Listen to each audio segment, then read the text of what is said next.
Welcome to the Kolbecast, episode 151. Thank you for joining us. Today, Bonnie and I are joined by Kolbe's Nicole O'Connor and Maggie Hayden to speak about preschool. Nicole and Maggie talk to us generally about when a child is ready for preschool and important aspects of a successful preschool experience. They also talk to us about Kolbe's new preschool program that incorporates play, wonder, and beauty, and the online labs available to students and parents in the online academy. Be prepared for all of this and more in this episode. We hope that you'll enjoy the show. Hi there, I'm Bonnie, liturgical musician, popcorn and podcast fanatic, and Kolbe homeschooling mom to 4 lads and lasses of middle and high school age. And this is Stephen, homeschooling father of 5 and director of development for Kolbe Academy. Stephen, how's the week going so far? We're off to an early start this week. Yes, as we're recording this, daylight savings time has just begun here for many of us, and we've got a bit of a cold spell to boot, so Right. it's not perfect, but we'll make it through.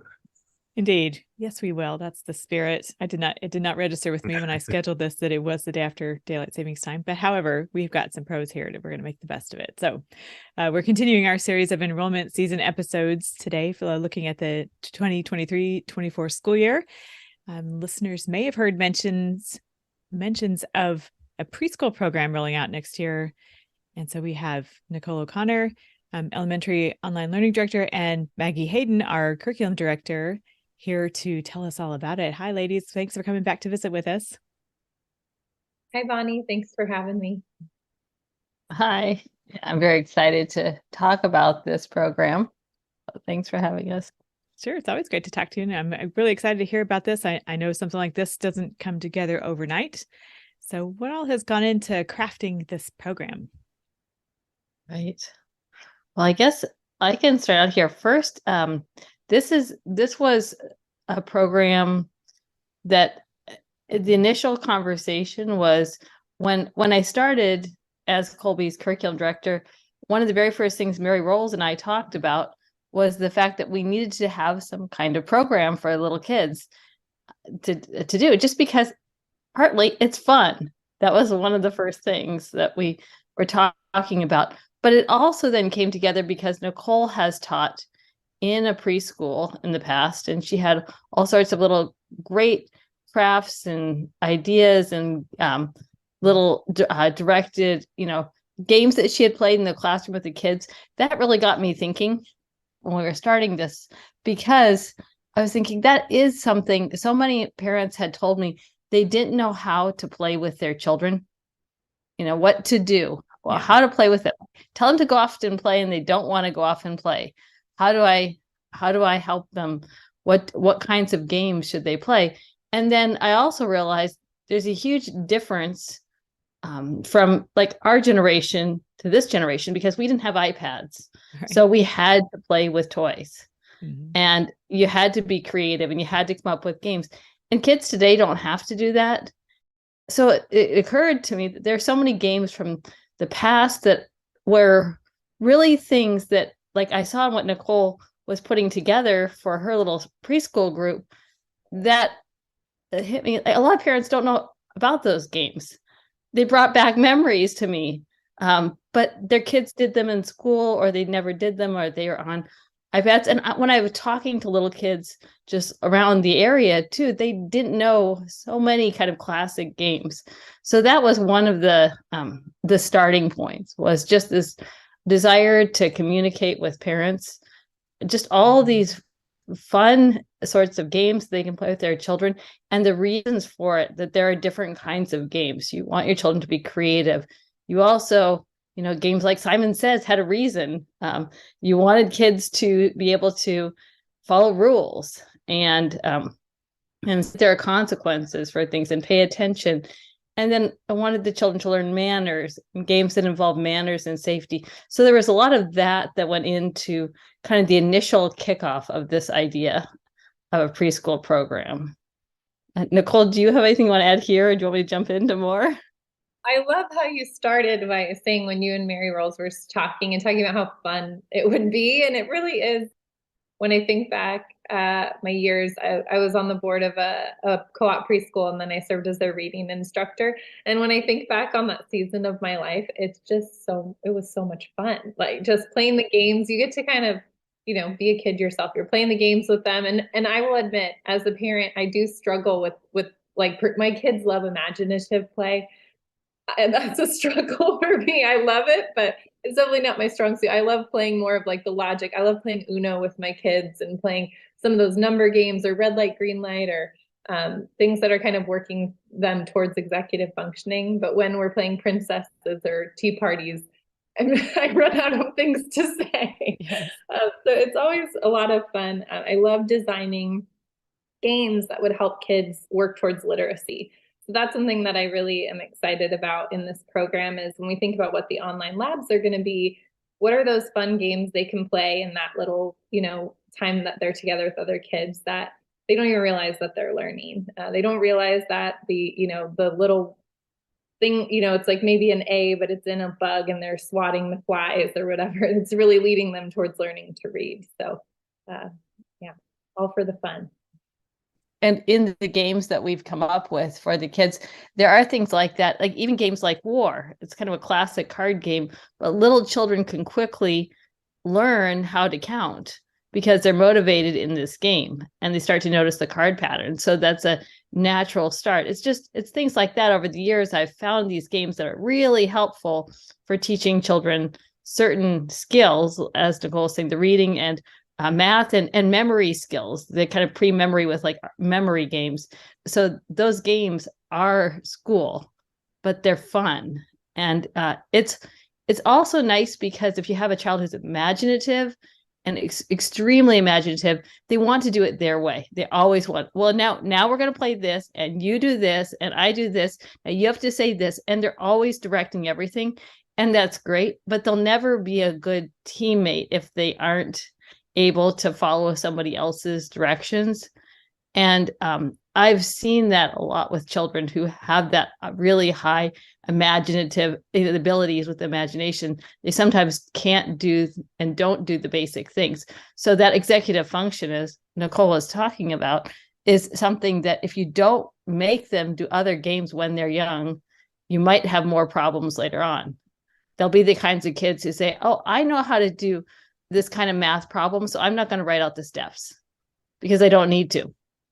So you're training them. This is an opportunity to have fun with your kids, spend time with your kids, and then train them to do things that will actually help them later in life. So that was the start. Okay. You'll just jumped in and answered all of my questions right away. I was going to be like, okay, well, isn't preschool just play and fun? And it's like, okay, well, helping people to know fun games to play, that makes sense. And then, but now we're actually going to be building tools with these things that are helpful for future learning is okay. Yeah, you've answered all my questions. It sounds like fun. In just like 5 minutes.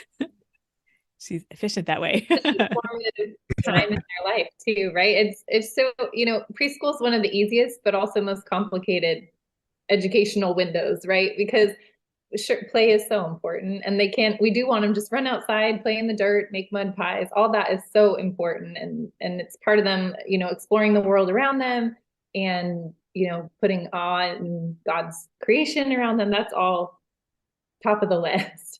But then there's also, just those skills of taking turns and things that require more intentionality on the parent's part. And that's the part that's so hard when you're a busy mom or a busy parent, you have a lot going on, and you need to know how to set up a game that has a desired outcome. Okay, my child is really struggling with losing. They're crying every time they lose cards or Mancala or whatever it is. And so then, coming up with activities that can be ordered toward a specific skill is something that I think came out of this. That'll be great. Yes.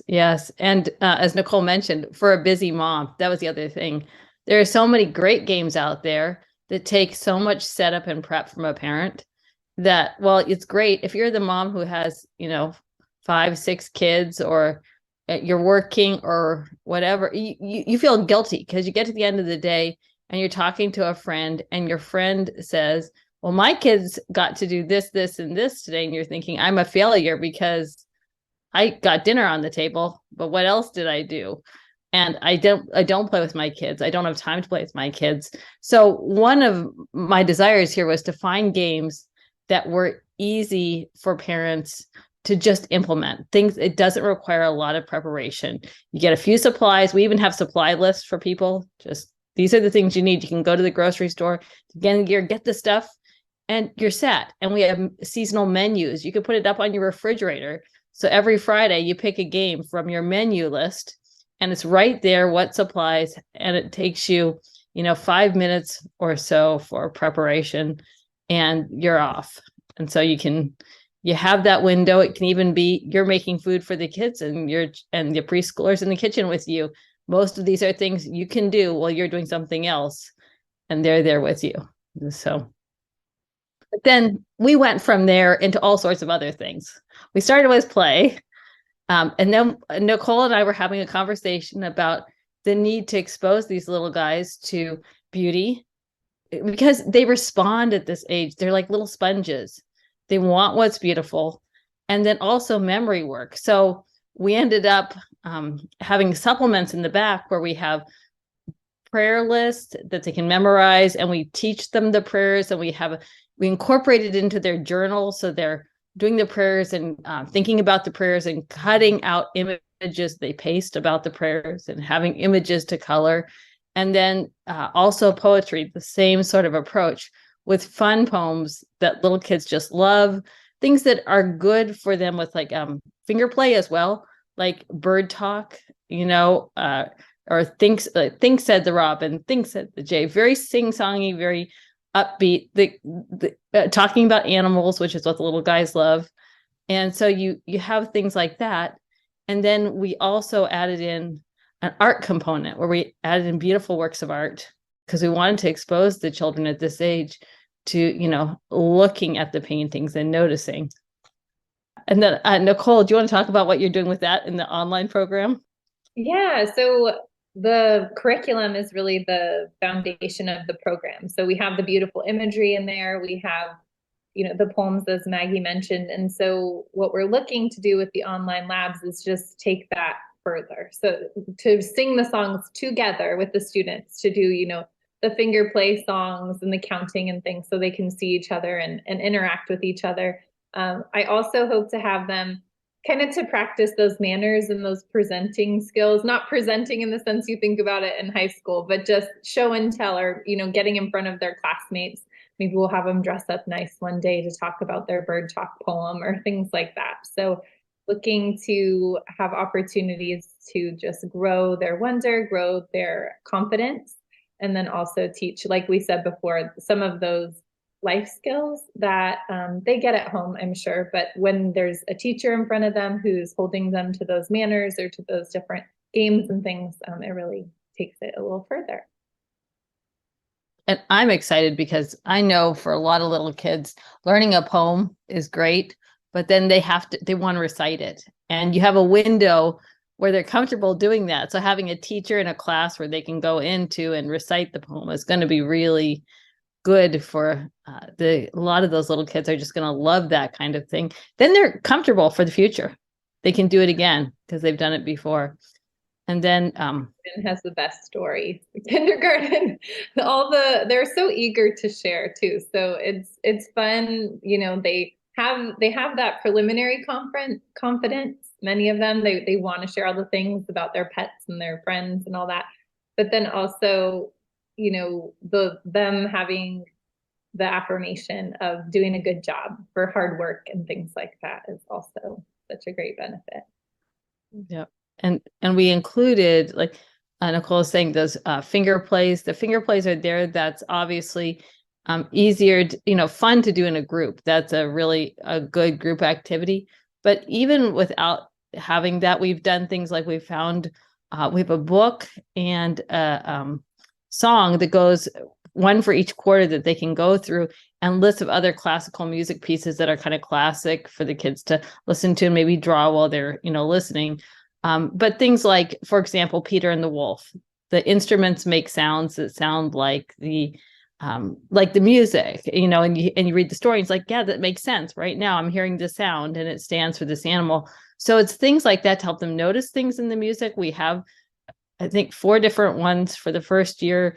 I know another one is Sleeping Beauty, which is kind of a classic story. So you can get the children to listen to how the music is impacted by the story and make that connection between the music and the reading. And then we have reading lists as well with different kinds of stories. We'll have like a animals and nature section and a family story section and religious stories. And the parents can read one of those a week. And then there's other recommended stories. If they like that one, there's something else they can, listen to or the next week. And I think we'll be doing some of the reading as well in the online classes, I think.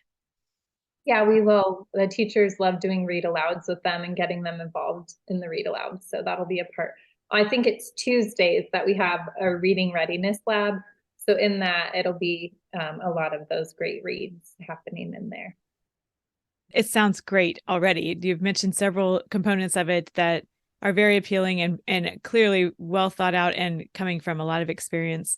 Would you give us sort of an overview of how it works, how it's kind of set up? It sounds like I'm hearing both some work at home and some online work. It sounds like sort of a hybrid model in a way. That might not be the word that you would prefer to use. So would you kind of give us sort of just a high level? Yeah. Yeah. Well, I can start by giving an overview of what we kind of, when we started this, Nicole and I both came up with the idea that in preschool, it needs to be mom driven, family driven. So we have some books that are the actual basis of the curriculum. There's a workbook. We have a workbook, a journal, and a look and learn. Those are the kind of the core components. Then our course plan for this grade level is very different from any other course plan we've done. It pulled all those resources in that we've talked about and the experience of the online teachers with a different sort of layout of the scheduling. So it's very easy for a mom to just kind of look at and see. It looks like a calendar. What do you do every day? Just quick little things in there. And it has so very short, concise, very visually simple, but layout for the parents. So we made that. And that's something we think every family would start with. They would go through those books, and I can talk more about the books. So I'll talk about that part, but then Nicole can explain, like, the online program is a supplement to that. It's doing additional things that go along with what these still need the core text. Those will not be replaced. Okay. Right. So if you're thinking about it from an enrollment perspective, those of you who have enrolled with us before, they enroll as a full-time standard student. So our preschoolers are homeschool students. They're enrolling in the homeschool program, essentially. And that's the full components that Maggie's been discussing, the books that we've created, and then the extensions and the course plan. And so the family is following that course plan and doing it, at their pace. But the thing about preschool that's really great is it is very much tied to the calendar, the year, what holidays are happening, what celebrations are happening, what are they learning in religion based on what time of year it is. And so we looked at the course plan that's given in the homeschool curriculum that's been created, and we're matching that in the online labs, but not exactly. So if you got out of sync, right, with the course plan for homeschool, but still wanted to do the online labs, the activities that are in there will be standalone enough that they could come and participate and not feel totally lost if the pacing gets off. So highlighting some of the really beautiful artwork that's in our program, highlighting some of the great reads that are in our program, that's all going to happen. But then there's going to be the games and the songs and things where whether they've done their weekly work for preschool or not, they're still going to come and have fun in the lab. So they're very much just meant to, like Maggie said, it's an extension of the homeschool. It's for that social piece. It's for them to take pride in their work and have a space to share that work. And also just to work on some of those skills that might be overlooked when you're doing all the things at home, or might just have a different opportunity to be demonstrated in the labs. Yep. Okay. Yeah. And then the books themselves, those cover all the core subjects. So we have in our workbook, which is, it looks, it's kind of cute, like little workbook pages for the student. They do about 8 pages a week in that. And we have them organized so that you just go through 8 and then another 8, then another 8. You don't have to jump around to different sections. So each week they'll do like 4 math and logic pages and a reading page and a couple of handwriting pages that are appropriate to their level, and maybe a science exercise or health and safety worksheet. We have different kinds of things there that they get to do. And that's what their workbook is like. So you just go through 8 pages at a time.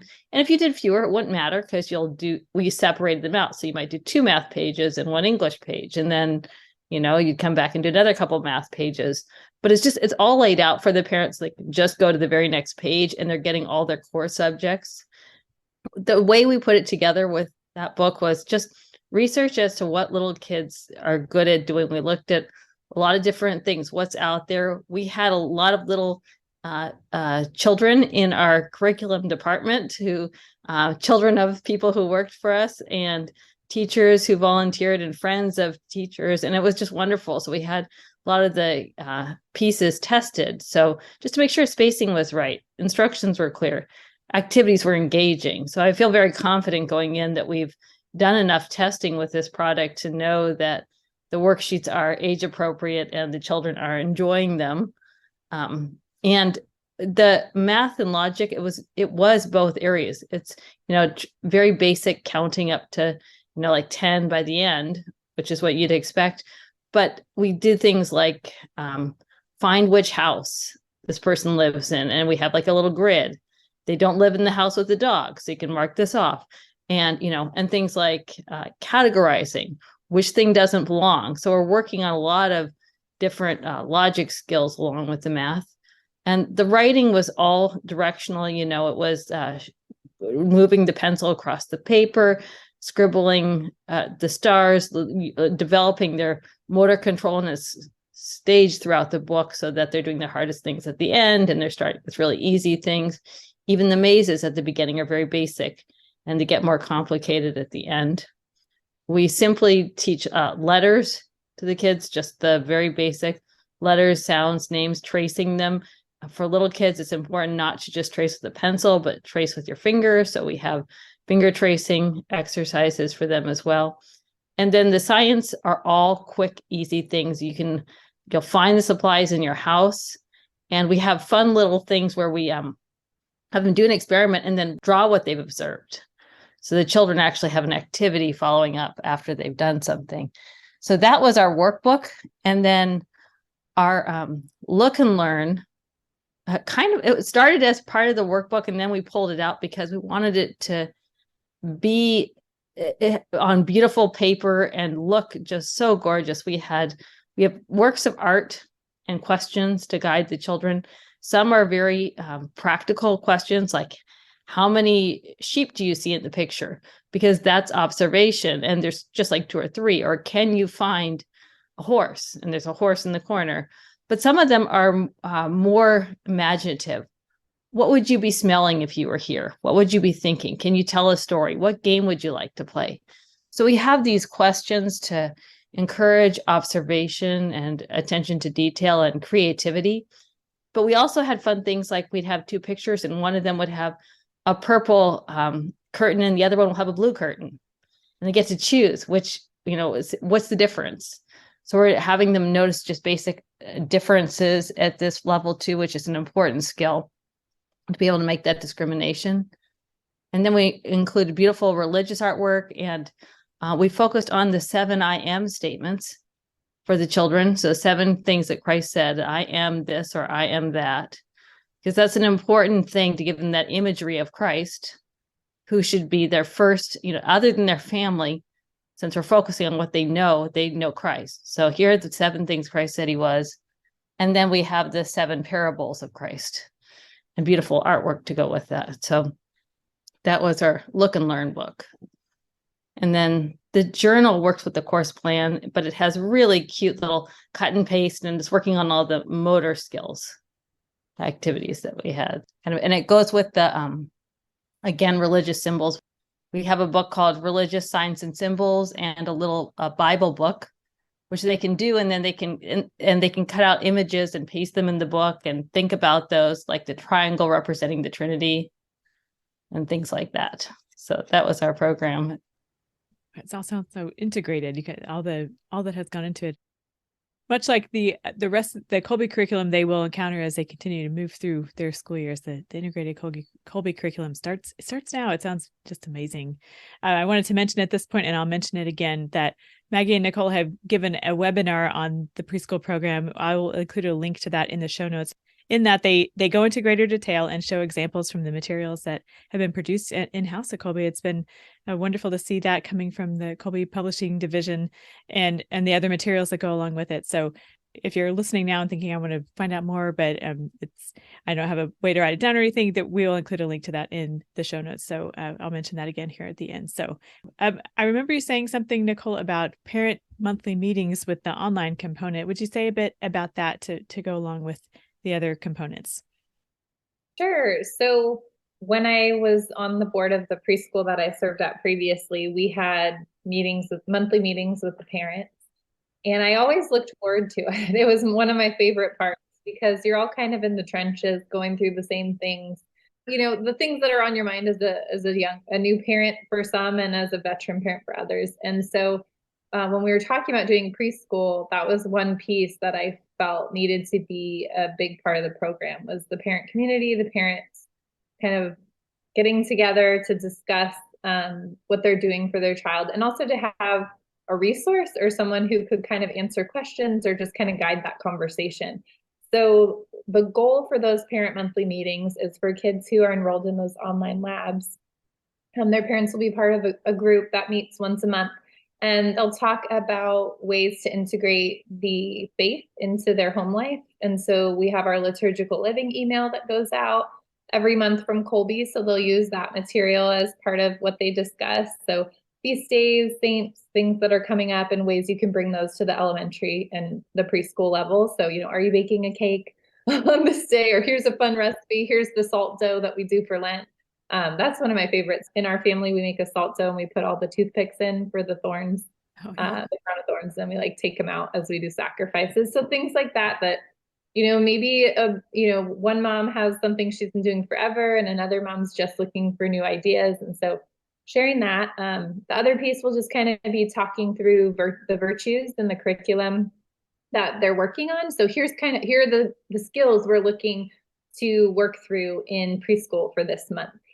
How is that going? What are some ways we can do this better? And so, it'll be on the first Thursday of every month is the plan at this point, where we'll get together in a video platform, kind of like live class, and we'll all be students of preschool together to discuss.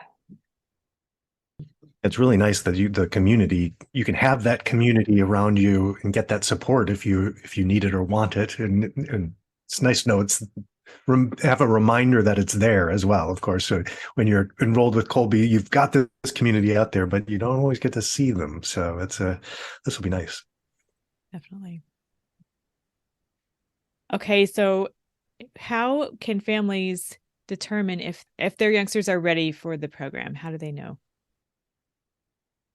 Yeah, so trying to decide when your child is ready for preschool is always an interesting thing. A parent could just choose to use those materials when they thought their child was ready, whether that's 3, 4, or 5. It's probably going to be in that range of ages. We have a checklist at the beginning of the course plan. So parents could actually take a look at that and at that checklist that we have in the course plan. So yes, my child is actually ready, or no, I think I should wait a little bit. One of the biggest indicators is whether the child actually shows interest or not. Little kids will say, "Oh, mommy, I want to do school." But then you pull out something and 2 minutes later, I'm done. And they're just not ready. You don't push it. You don't make it an unhappy experience especially when they're young, because if you push it, then they're going to have a negative association with school. So you just set it aside. But when they're ready, you can tell because they actually can sustain for short periods of time. And they have basic skills. Like for this program, to do the journal, you have to be able to cut and paste. if your child cannot cut and paste, the journal won't be something you can do easily. I mean, yes, a mom could cut and paste it for the child, but that would be hard. So maybe there'll be particular pages that a mom might want to cut and paste, but the activity is something to help the children with that very crucial motor skill that they need to develop. So that would be an indicator. Also, just whether they show interest in numbers and letters at all. They have no interest, it's probably not the time. Now, you can also get started with some of the games and activities and see if that develops. So if you're a homeschooling mom just interested in the materials, I think that you could get this and try it with a 3-year-old or a 4-year-old or a 5-year-old, and you'll know when they're ready. The 5-year-old certainly would be ready. The target age group we tested were 4-year-olds, but we did have some 5-year-olds trying it and they enjoyed the worksheets. They didn't think they were too babyish. And we had some 3-year-olds do some of the worksheets and they could do them as well. Not everything and not every child could do them at 3, but we did have some children who could. So the checklist does help, but it is really a ability to listen, to be interested, and to have some basic cutting and pasting skills and be able to hold a pencil and move it from one side of the paper to the other in roughly a straight line, that kind of thing. Okay. I would say similar guidelines. We have a more narrow age guideline for online, but as far as, whether your child's ready, similar factors can be weighed. Can they follow directions? Can they sit still for periods of time? Are they interested in sitting still and doing an activity for, more than 1 or 2 minutes? And it's a 30-minute block for the labs, but the teachers are always really good at making sure when they'll all get wiggly and they'll do little movements, and they're not just gonna be sitting glued staring at the screen. There's going to be interaction. So I think just knowing how your child does receiving direction, interacting, how they feel in front of a webcam, because some kids can have a really hard time, just opening up, and some will grow and get used to that. But maybe finding ways to test that out before the labs begin would be a good way to see if they're ready. Our age cutoff for the online labs is they're to turn 4 before their first day of labs. So our labs start on September 5th, right after Labor Day. So it would be in that, as long as they're 4 by that time frame, then they'd be ready by age number for the labs. But then it's going to vary by every student whether that format in particular is something that they're ready for. Okay. I know I definitely have my own children, one that for sure would have been ready and one that would have had nothing to do with the computer at that age. So you really have to gauge it for yourself on that one.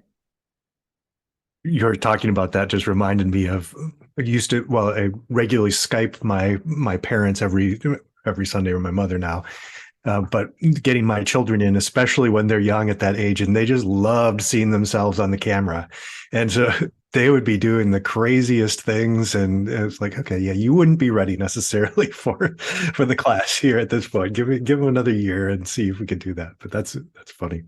Family Skype sessions. That's hilarious. That's a great test. We've had varying levels of success with family Skype. Yeah, it's a good warm up to it. Yeah. Okay, well, that's helpful. That's great that you all have those guidelines for determining how if the kids are ready and how the program will work for a particular family and their particular set of dynamics and circumstances. Okay, that's great. I just love the constant reiteration of the focus on joy too. So you're learning all these things, but it's fun. This just keeps coming up in our conversations where we kind of seem to lose that a lot in schooling, where you stop realizing that you have this great gift in reading about or discovering all these things. And it seems like it's never more true than in pre-K where yeah, if it's too hard, just put it aside. That's okay. It'll come back to it later. It's all right. I like that. Seems to set up that we get to do this rather than we have to do this. We have to do this. That we hope to preserve that we get to attitude for the duration. Yeah. Okay, well, I'd love to talk some more about homeschool life with littles. I can imagine young children being very excited at the prospect of having their own schoolwork to do. If they're younger children and they have older siblings doing schoolwork, that they have something of their own to work on. I can imagine that being, at least for some kids, appealing and having them, they would have a sense of pride and excitement about that. Surely, of course, not for everyone, but let's talk about how this program integrates with course plans for older Kolbe students, how you all see that working for a family who they've got older, but maybe not by much, maybe like elementary students, how they're making it work with everybody. Yeah. Well, one of the things I've always found is that if you have little kids who really want to do school, they do have a limited window. So your best bet as a parent is to deal with them first. Okay. If you don't deal with them first, they're going to be bugging you every couple of minutes. So till it's their turn. So you do want to start with them if they're interested and do something quick and little. It doesn't even have to be everything you're going to do with them during the day, but just some things to get them going. It's often something you do with them when they're at the table or you're out in the kitchen or something like that, because you don't have to sit next to them to work the math problem. It's not like your high school child who needs help with an algebra problem and you have to sit down and work the problem with them. You can actually move back and forth and give the direction. So it's a great thing to find the times in your day where you're doing something you don't have to focus on as much, but you have to do it. And folding laundry is another good example. And then you're working with them while they're doing it. But do those things first so that you don't lose them or lose your patience with them too. True. When they're excited to get started. And it's important to remember that this is exciting for them. So you want to rejoice in them being happy about it. They want to do school. You want to send them a message that, yes, it's so good that you want to do this important thing. But also, once you start, it's important not to stop. I mean, it's one thing to start 2 weeks at the beginning of the year with a little 3-year-old and say, okay, I made a mistake. We're just going to, this child's not ready, and to wait.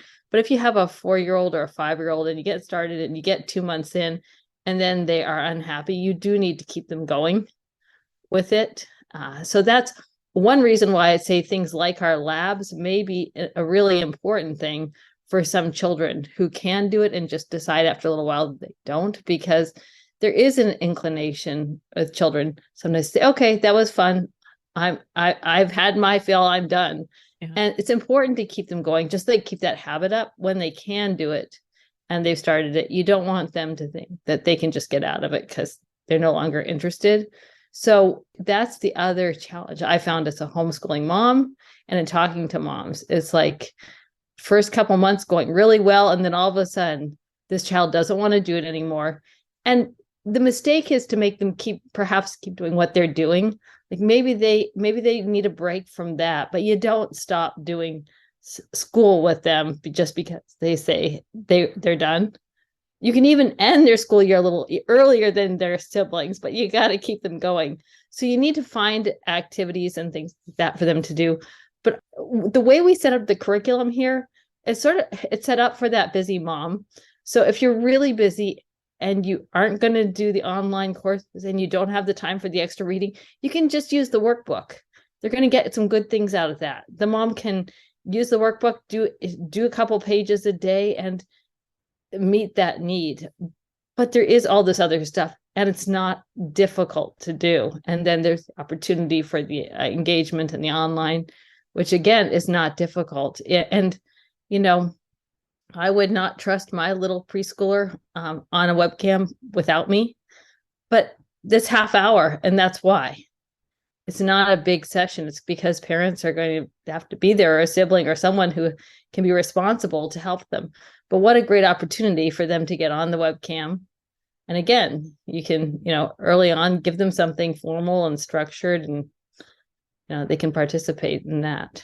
Yeah, I remember learning early on about classical education and the early virtues that you want to instill in your child. And it was talking about, obedience and discipline. Those are essential, the fiat, right? And so thinking about what an opportunity it is to, in the online classes, to have a 30-minute window where you're focusing on that for your child of, okay, we're going to follow the directions. We're going to stay, we're staying in our seat for this period, or we're doing this. And maybe that's your main goal. You want them to have fun, but also It's a certain little window of their preschool day where maybe it's not unstructured, because they need unstructured time too. That's so important.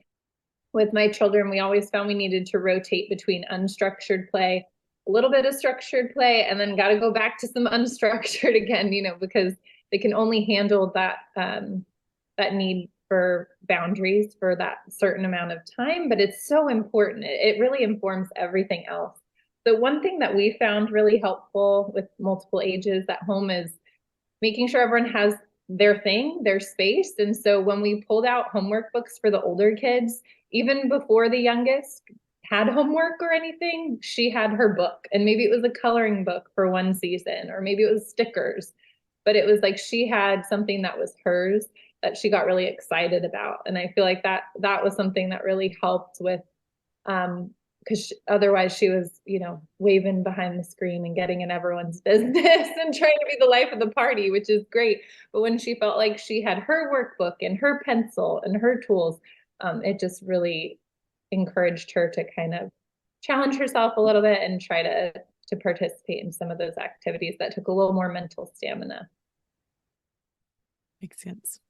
I find it really interesting, the going back a bit toward the beginning of our conversation, and here tying it in with what you all have just said now, that the need for structure and unstructured, I think sometimes we can kind of lean a little bit too much in one way or the other direction. And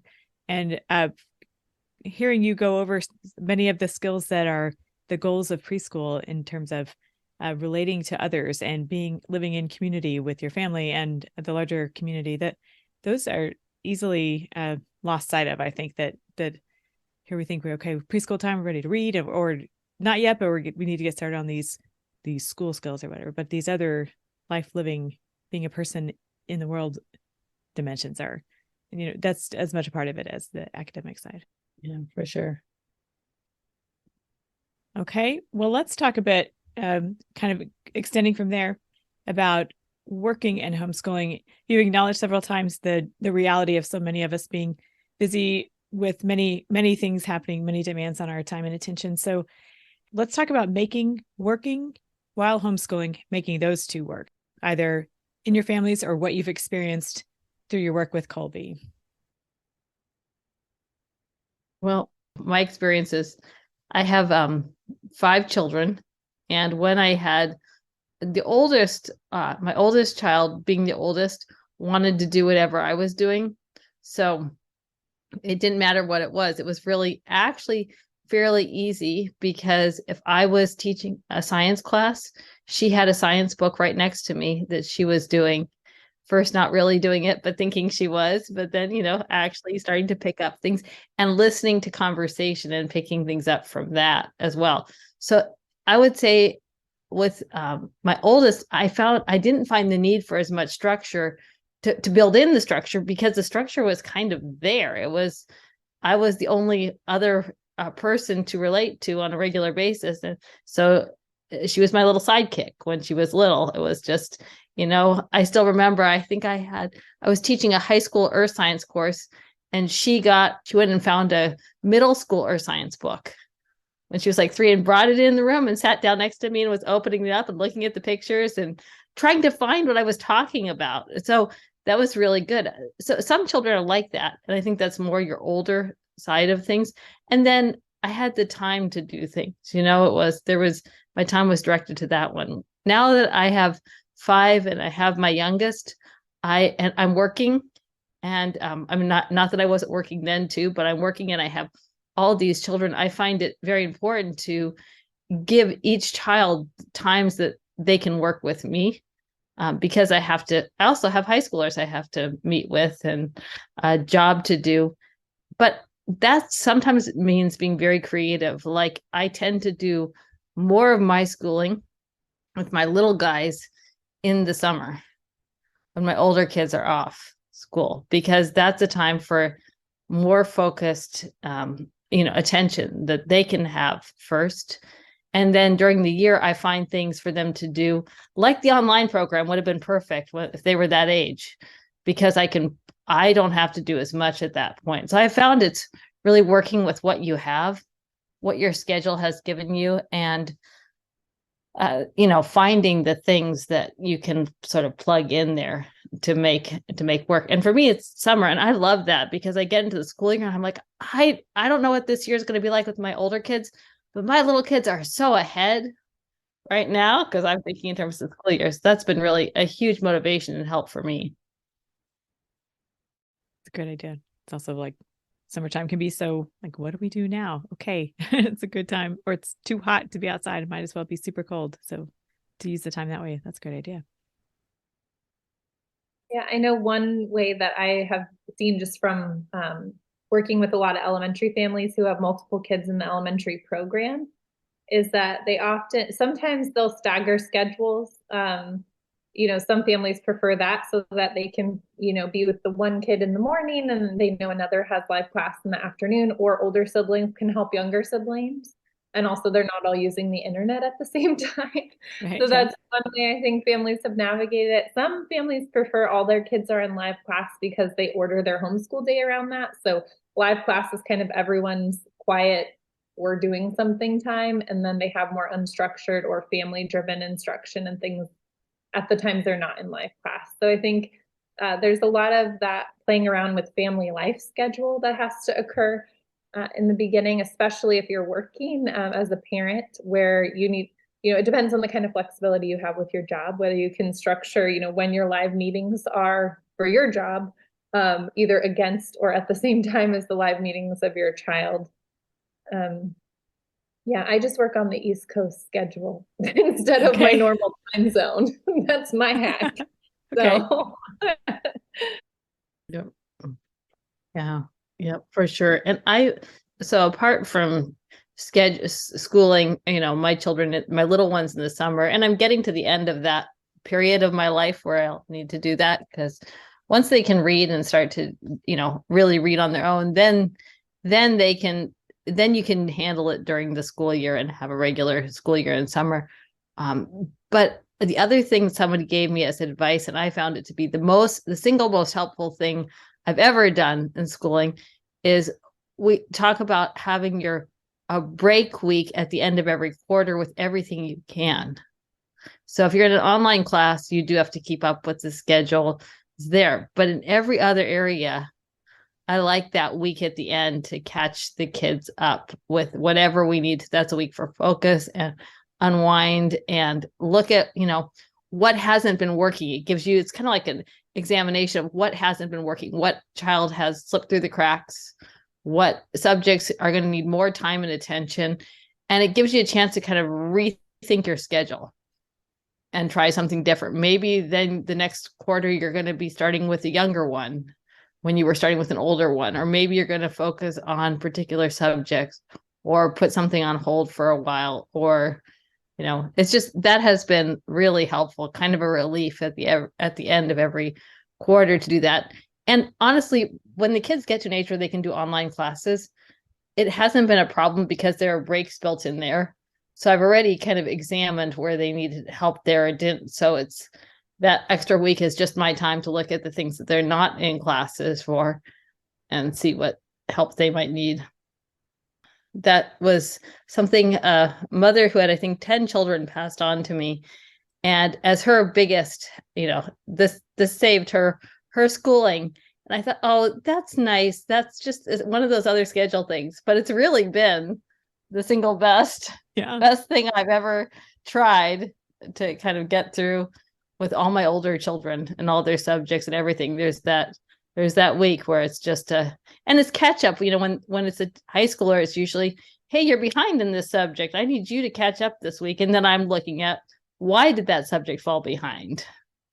Do they need other help? Do I need to get them in a class? Do I need to reevaluate when they're doing it? Look at their schedule. So it's just an invaluable thing. But that works for your little guys too. It gives you a chance to look at what they've been doing, whether you've been giving them too much or too little, or whether they need a break or a change, and what that's going to look like for the next several weeks. So that makes sense. And so many of the Kolbe homeschool course plans, not all of them, but so many of them have a review week and an exam week. And if you can make use of those in how you need to catch up or take a little break, go on some field trips, we'll change of scenery, regroup for the next quarter. And I really like that, looking back, reflecting sort of the examine in a way of where we are right now, so it doesn't keep snowballing.